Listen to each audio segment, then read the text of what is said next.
Shalom, I'm Eddie Chumney of Hebraic Heritage Ministries, and we welcome you to this week's Focus Israel Report. In this week's report, we're going to be sharing with you regarding the current status of the Israeli-Palestinian peace process, and it is as follows. After seeing the new Israeli coalition government of Israel Prime Minister Benjamin Netanyahu that was formed on May the 7th, U.S. President Barack Obama does not have the faith in the new Israeli government's commitment to the conflict with the Palestinians. Obama said, "I continue to believe that a two-state solution is absolutely vital for not only peace between Israelis and Palestinians, but for the long-term security of Israel as a democratic and Jewish state. And I know that a government has been formed that contains some folks who don't necessarily believe in that premise. But that continues to be my premise. That prospect seems distant now, but I think it's always important for us to keep in mind what's right and what's possible."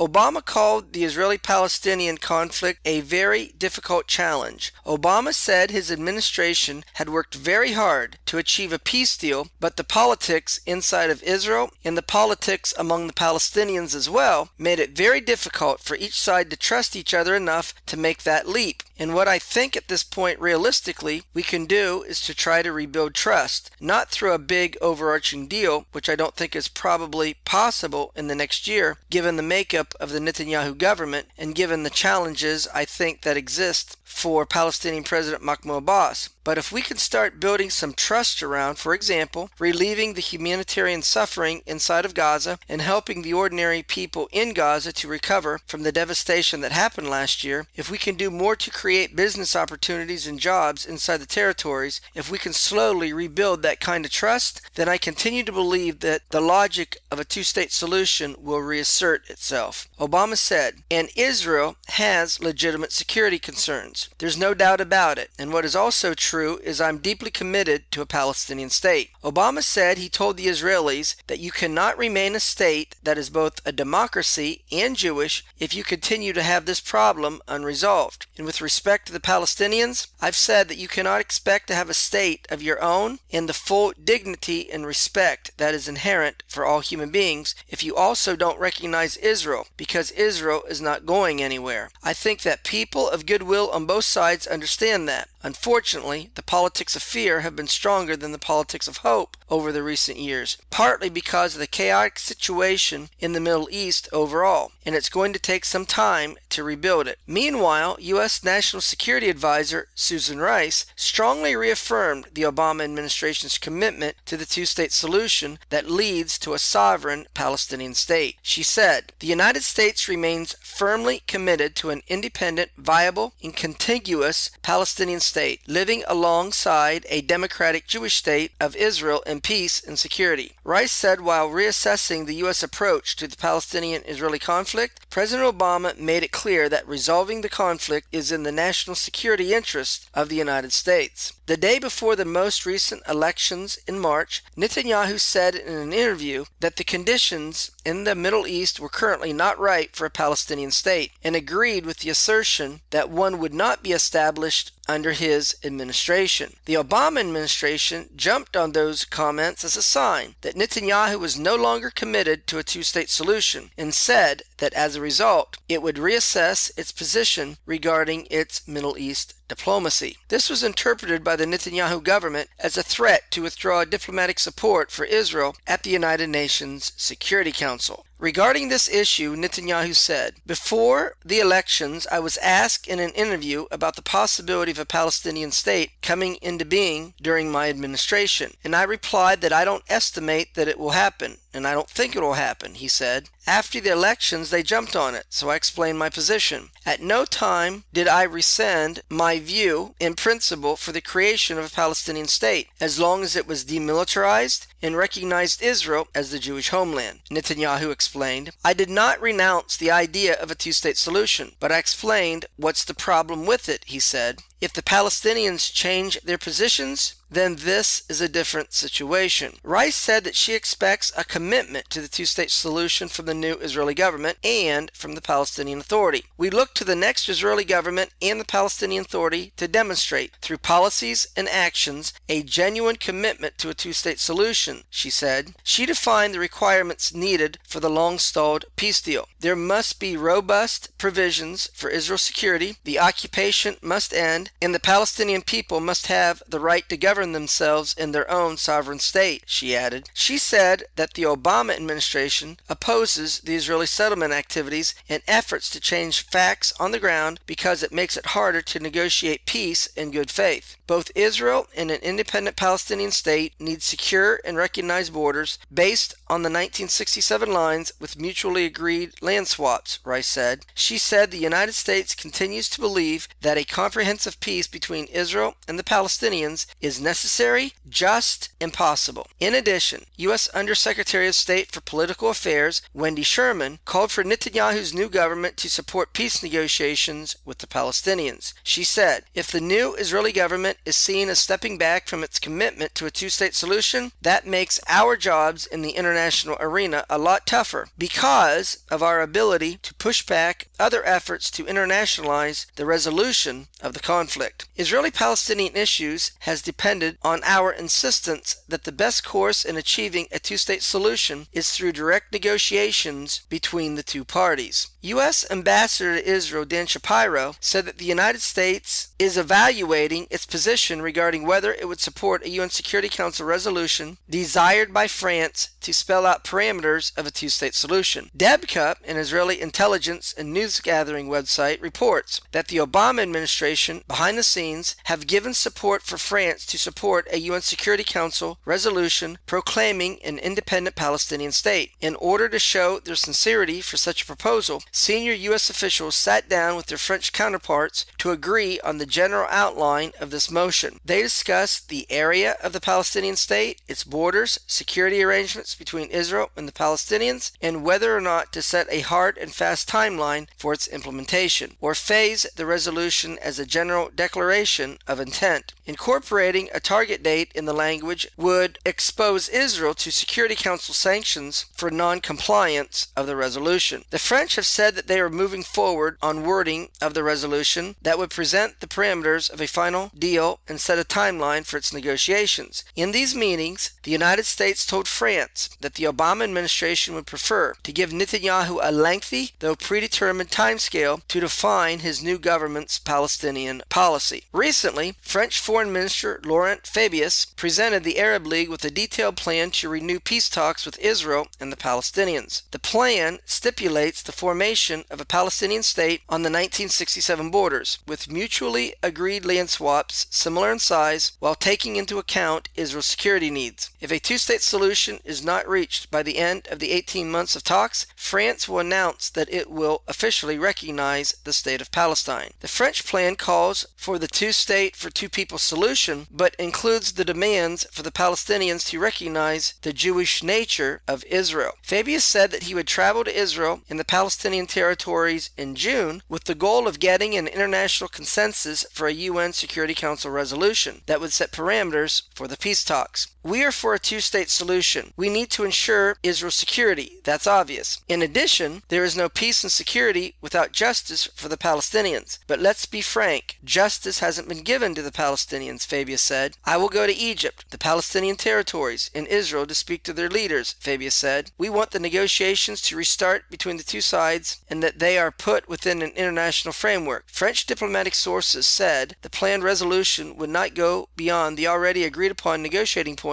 that would set a time period of 18 to 24 months to complete the talks. It would kick off with an international conference. A senior French diplomat said, the U.S. method hasn't worked, so we felt the idea was to create the conditions to support this negotiation by creating an international support group which would include Europeans, Arabs, Americans, and anyone who thinks that they would be of use. French sources said that the target could be to put a resolution forward during the United Nations General Assembly in September. Israel is opposed to Palestinian efforts to pass a resolution through the Security Council that would call explicitly for the establishment of a Palestinian state within the 1967 borders with East Jerusalem as its capital. U.S. Ambassador to Israel Dan Shapiro said, "I won't say whether we will or will not support or vote on a resolution from France that we have not seen. We are trying to find a way to preserve the two-state solution as a realistic solution during this period of time where there is no negotiations, and to bring the two sides back to the talks, even at a later period, and to defend Israel against threats of isolation and delegitimization," he said. "I assume that the new Israeli government will take into account the international situation, and if Israel is committed to two states, we will talk about the best way to move forward toward that goal, even during a period when it's impossible to hold direct negotiations," he said. The U.S. was pressing France to delay presenting its Security Council proposal until after June the 30th, which is the deadline for a final deal between world powers and Iran on its nuclear program. The United States wants the French to delay their proposal until after the Obama administration wins U.S. congressional support for the Iranian deal, while not jeopardizing that support by pushing forward with another proposal opposed by Israel. Norwegian Foreign Minister Borge Brende said that the international community will renew its pressure on Israel over Israeli-Palestinian peace talks after Iran and the six world powers sign a final nuclear deal at the end of June. Brende told Netanyahu that the new Israeli government must come up with its own diplomatic peace initiative. Netanyahu responded by telling him, "I hear you, loud and clear." In response, Palestinian President Mahmoud Abbas presented three conditions that need to be fulfilled by Israel in order to resume the negotiations. And they are, number one, freezing construction in the settlements. Number two, releasing all Palestinian prisoners jailed prior to the signing of the 1993 Oslo Accords. And three, that negotiations with Israel would last no more than 12 months. And at the end of these negotiations, a timetable will be set for ending the occupation no later than the end of 2017. Brende told Netanyahu that he will have to agree to at least one of the three conditions laid out by Abbas. Israel's Deputy Foreign Minister Zipi Hatovli stated that it was the Palestinians who abandoned last year's U.S.-led negotiations. The newly appointed Hatovli told Brende that the Palestinians must cease to undertake unilateral steps against Israel in the international arena, and that the European Union must condemn terrorism more forcefully. "We expect you to put pressure on the Palestinian leadership to recognize the state of Israel as the state of the Jewish people," Hatovli said. Meanwhile, the European Union has threatened to impose economic and diplomatic sanctions against Israel if it does not resume peace talks with the Palestinians. European Union Foreign Policy Chief Federica Mogherini said the development of relations between the European Union and both Israel and the Palestinians is linked to the extent of their commitment to the peace process. Some diplomatic circles believe that the European Union has prepared a list of sanctions to be imposed on Israel based on a request from the European Parliament should Israel not support peace negotiations with the Palestinians. Furthermore, European diplomatic officials said that if Netanyahu wants to convince the Europeans of his commitment to a two-state solution, he should declare a construction freeze outside the main settlement blocks. By doing so, such a measure would make clear that the Prime Minister is serious about maintaining the two-state solution open. It would seriously enhance Israel's diplomatic credibility. One Israeli official familiar with the Netanyahu-Mogherini talks said that Netanyahu told Mogherini that there were clearly areas in the West Bank that would remain on the Palestinian side after an agreement, and there were areas that would clearly remain part of Israel. He said that the goal was to see whether it was possible to come to an understanding on the areas that would remain inside Israel so that Israeli building could take place there. According to the European official, the idea of delineating the settlement blocks is not new. Well, that's going to conclude this week's report where we shared with you regarding the current status of the Israeli-Palestinian peace process. Until we do it again, Shalom in Yeshua the Messiah.